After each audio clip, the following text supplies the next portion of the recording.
May gustong bumili. May gustong bumili, magkano daw? Sayang, dapat pala inuwi ko.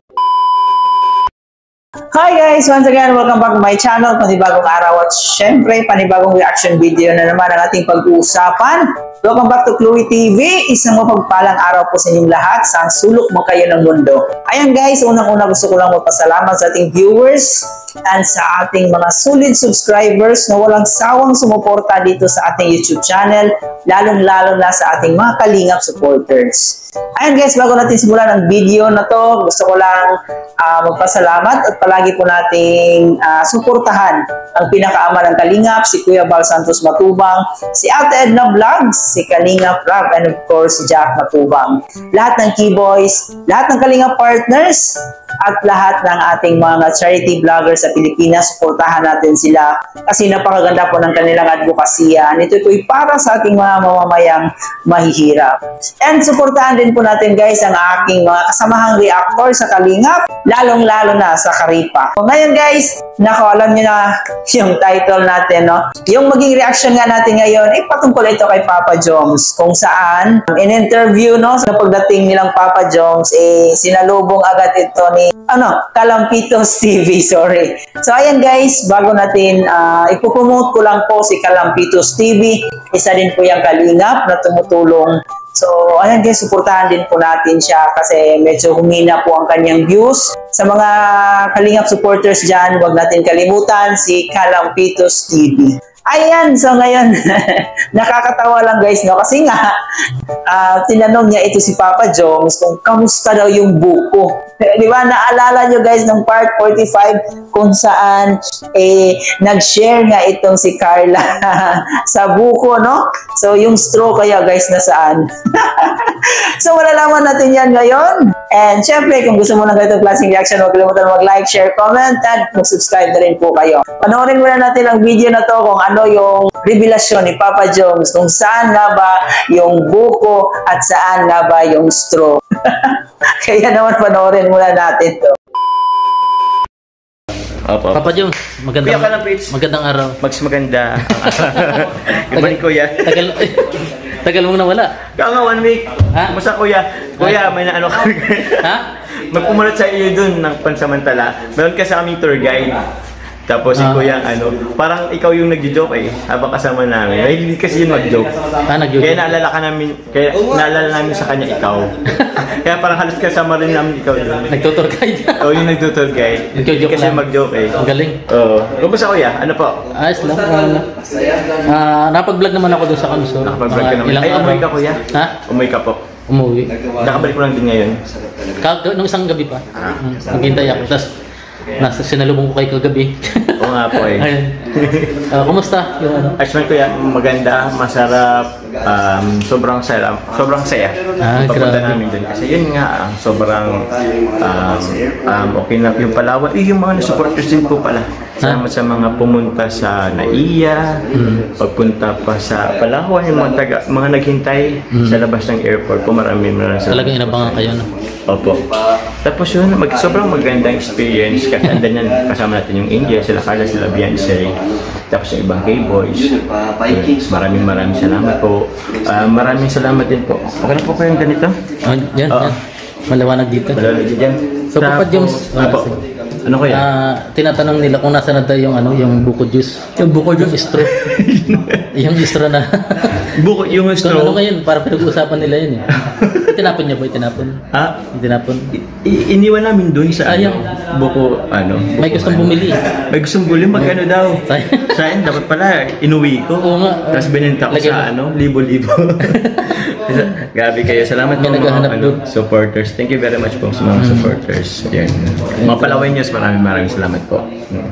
Nakatulog ka naman ng maayos ngayon, Papa Joms? Ngayon, medyo nakatulog naman kahit paano. Although, siguro ngayon po mag-edit muna ako. Tapos, kasi, tawag niya, later rin tayo nagising, oras na, alas 12 na lang yun. Sobrang pagod sa biyahe. So, yun. Maraming salamat po. Ay, salamat. May galing kay Papa Joms. Salamat. May kitsin. Kumusta naman yung sitwasyon nyo ni Carla? Experience? Hindi yung ano nyo ngayon, kayo na ba?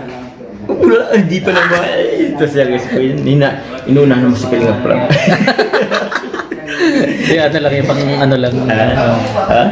Pang ano lang yun. Basta yun, abangan nyo na sa Kalingap. Abangan na lang nila kay Kalingap Prab yung ano. Yung status Hindi nilang ako pwede mag-ano pa eh. Kala mo matutulas ka. Ikaw ihuli mo ako dyan. Pero yun, maraming salamat po sa lahat. Salamat din po sa mga nagmamarathon. Ang alam ko, nadagdagan naman yung million views natin sa mga episodes. So maraming salamat po sa nagmamarathon. So thank you very much po. Ingat po kayo palagi. And yun, keep on watching. Salamat po. Salamat. Hindi ko po yan. And yun nga po guys, no? Nakakatawa naman, no? Talagang napakasikat talaga ni Jom Carl guys, kasi kahit sa simpleng bagay, talagang nakikita ng ating mga supporters, no? Kahit buko pa yan, talagang nakikita talaga nila kung saan. Napaka-sweet na din naman kasi nung moment na yun, di ba guys? Nung nag-share sila ng straw, talaga naman. Nakakatawa lang, di ba? So, ganon kasikat yung Jom Carl. Kaya kung ano na lang, kung kahit simpleng bagay, talagang nanunotice agad ito ng ating mga taga-suporta, no? Taga-suporta ng Jom Carl. Sabi daw niya, iniwan lang daw niya doon, di ba? Alangan naman, dadalhin niya yung straw, tapos ipapa-praying, di ba? Natatawa talaga ako guys, no? Pero in fairness, napaka memorable ng kanilang part 45, no, kung saan talagang ang ganda ng tanawin, tapos habang nanonood sila ng sunset, talagang grabe, ang sweet, talagang nakakakilig yung moment na yun, di ba? Ay, sana all may inspirasyon. Ayun. So baka nga guys, no, hindi natin alam na talagang magjowa na itong dalawa na to. Baka may mga hidden secrets, So ayan, sa mga ating Jom Carl fans, alam kong tuwang-tuwa na naman kayo at alam kong nag-aabang na naman kayo sa part 46. So yan ay kaabang-abang din, no? So kailan kaya yung susunod na episode? Marami na namang kikiligin pag nagkataon. The best talaga ang Jom Carl, walang tatalo. So ayan guys, no, huwag natin kalimutan talaga, bukod sa sinusuportahan nating mga love team, suportahan din po natin siyempre si Kuya Bal, yung mga angels niya, lalong-lalo ngayon, meron na siyang mga bagong, mga chikiting na angels, no? At ginawa pa niya itong scouter. Ayan guys, suportahan talaga natin si Kuya Bal kasi siya talaga yung pinaka-founder, siya talaga yung pinaka-una sa Kalingap. Suportahan natin sila para mas, makatulong sa ating mga kababayan. Lalo-lalo na yung priority kasi nila guys, yung mga bata talaga na kailangan ng tulong, di ba? Yung mga batang kursigidong makapagtapos. So, yun yung natin. Kasi nga, ang kabataan ay pag-asa ng bayan. So, sa pamamagitan ng ating pagsuporta ni Kuya Bal, malaking tulong na po yun para sa ating bayan. Di ba? So, sa simpleng pagsuporta, sa simpleng pag-subscribe at pag-view ng kanilang mga videos, napakalaking bagay na po yun. So, ayan guys, sana nag-enjoy kayo sa ating reaction video. And yun nga, no? Napag-alaman natin yung kwento ni Papa Joms na binilin lang niya yung buko doon. Hindi niya dinala. Pero kung ako yun, talagang dadalhin ko yung straw, tapos ipalalaminate ko. Pwede yun, di ba? Ipalaminate mo yung straw. Ay, nako, nakakatuwa talaga. Pag topic talaga nating Jom Carl, guys, talagang ewan. Parang ngingiti talaga tayo, no? Parang kinikilig. Ay, nako. So, hanggang dito na lang muna yung reaction video natin. So, nag-enjoy kayo, please don't forget to like, share, comment. Lalong-lalo na sa ating mga lalong-lalo na sa ating mga Kalingap supporters and sa ating Jom Carl fans. Muli po, ito nga po pala si Chloe TV. Maraming salamat sa inyong panonood.